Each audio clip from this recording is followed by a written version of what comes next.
guys, ayan, dinner time tayo. So, ang ating dinner for today is, nagluto ako ng tuna. Ayan, parang century tuna sa atin. So, nilagyan ko siya ng mixed vegetable. Tapos, maraming kamatis at sibuyas. So, yummy, di ba? Tapos, gumawa ako ng yung trending na salad. Yung carrot saka pipino or cucumber. Ayan. Ayan, sarap po, di ba? Nilagyan ko siya ng ranch sauce. Tapos, asin, paminta, at kaunting lemon. So, try natin, di ba? Sarap niya, oh.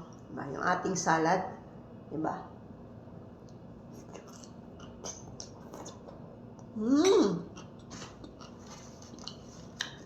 Hop. Pero kain muna tayong kanin. Kain muna tayong kanin. Yun naman yung aking, yung aking, yan. Diba? Yung aking tuna. Oops. Ito. Diba? Sarap.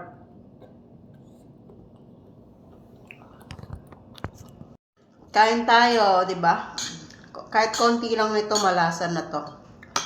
Diba? Yung luto ko good for 3 days na naman yan. Yung kanin natin, parang pang 2 araw na to. Ganun ako magluto. So, kain tayo. Kain po tayo. Sarap. Tapos, gumawa rin tayo ng carrot juice. Diba? Para ma-vitamins, diba? Para tayo masabaw. Masabaw. Diba? Pinaghahandaan tayo eh. Hinahamon tayo eh, diba?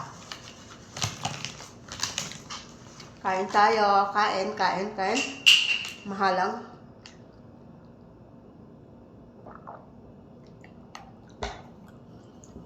Hanggang kailan kaya ako kain mag-isa, no? Ayan, no? Sarap yung aking tuna. May carrots, may beans, may tawag dito, may mais. Ayan yun eh.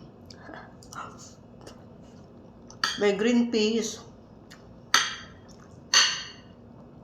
Naubos ko na kasi yung tira doon sa rep.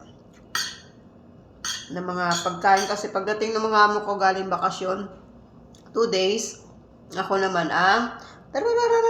aalis, may flight, so sila naman papunta ng Damam.